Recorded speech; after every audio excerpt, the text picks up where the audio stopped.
Jordan Peterson, as a Christian Canadian who was affiliated with the NDP as a teenager. Now, he can get away with this because most of his audience is American or international. But in Canada in 2004, the Canadian Broadcasting Corporation held a poll. And I should mention some of the things he is saying about socialists first that I can get to a little later. But he's saying socialists don't really care about the poor. They just hate the rich. It's a spirit of revenge bred by failure against the successful or anyone who isn't at the absolute bottom of the dominance hierarchy. And you should think about that for a very long time because you just don't get gulags out of benevolence. Some people have probably heard these quotes from him many times. In Canada in 2004, there was a poll held by the Canadian Broadcasting Corporation, who's the greatest Canadian of all time. Now, some of the people who were in the top 10 list are people you've probably heard of, like Alexander Graham Bell or Wayne Gretzky, of course, because it is Canada. But number one was a guy called Tommy Douglas. Now, Tommy Douglas still has pop culture cred in Canada because his grandson is actually Kiefer Sutherland, the actor from 24.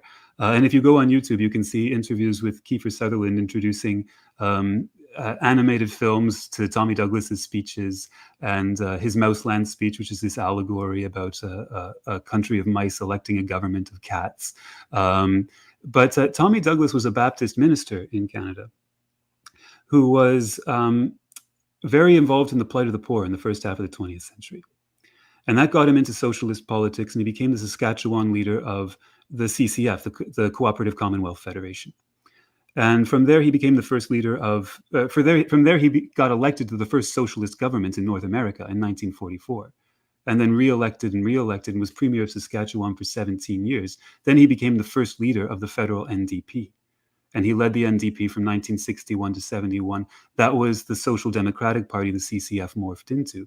And that's where Canada gets its single-payer health insurance and where it gets its various other backbone public benefits and regulations. And that's what that Christian socialist, organizing among the poor, socialist parties, socialist movements, implementing socialist policies, lifted the standard of living for poor and working class people in Canada that he was voted the greatest Canadian of all time. Now, when you see Jordan Peterson giving these speeches, and you mentioned Jungian philosophy or Jungian psychology, I'll get into that in a moment. But the only way he could be giving this impression and saying, he used to work for the federal NDP as a teenager, but then he realized the great flaw of socialism and abandoned his socialist ideology. The only reason he can get away with that is because when he talks to people who've never heard of Tommy Douglas and he gives this speech, it sure sounds like socialism didn't work. No, that was the thing that was voted greatest Canadian of all time. So he is pulling these things apart in ways that are completely ridiculous, one subject after another. And it's that extreme every single time.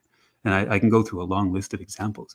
But this is only possible for someone who is extraordinarily ideological because these are not complicated things. He's when you're talking about the greatest Canadian of all time in the socialist history in Canada, and he gives that impression. I mean, you're talking about someone who is viewing everything through an extremely ideological lens and looking for the piece of scripture that they can take out of context and build a very strange theory on. So he's doing this across the board.